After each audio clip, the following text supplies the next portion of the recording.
Geng, macam biasa, hari ni video tentang penjara. So korang tengok video sampai habis. Alright, 3 penjara paling ganas dekat dunia ni. Jom layan video sampai habis. Come on. Okay geng, yang pertama sekali geng, iaitu Alcatraz Federal Penitentiary. Okay, tengok video ni dan juga aku akan terangkan. Okay, korang tengok video ni. Ini adalah penjara yang terletak di pulau kecil.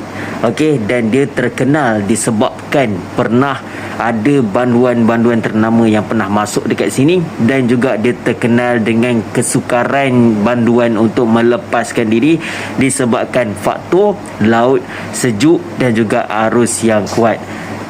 Okey, seterusnya adalah Black Dolphin Prison. Okey, jom korang tengok video sambil aku bagi penerangan tentang video tu. Okey.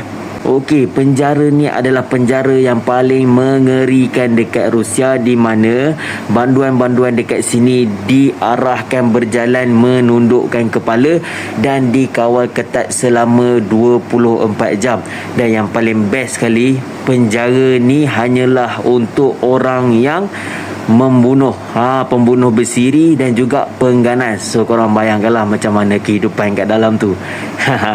Okay, last sekali adalah ADX Florence. So yang last kali ni memang best.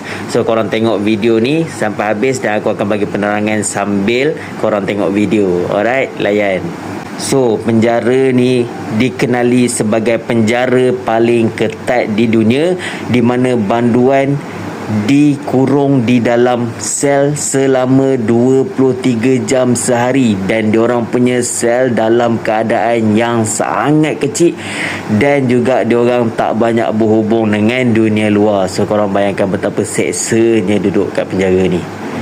Okey geng, so apa pendapat korang tentang penjara-penjara tadi? So kalau korang ada lagi pendapat untuk penjara-penjara ataupun ada pengalaman, korang boleh komen. Okey, bantu support, dan juga yang paling penting sekali geng, bantu subscribe supaya aku lebih semangat untuk sharekan setiap hari video tentang apa-apa sahajalah yang aku boleh share. Okey, terima kasih geng. Assalamualaikum.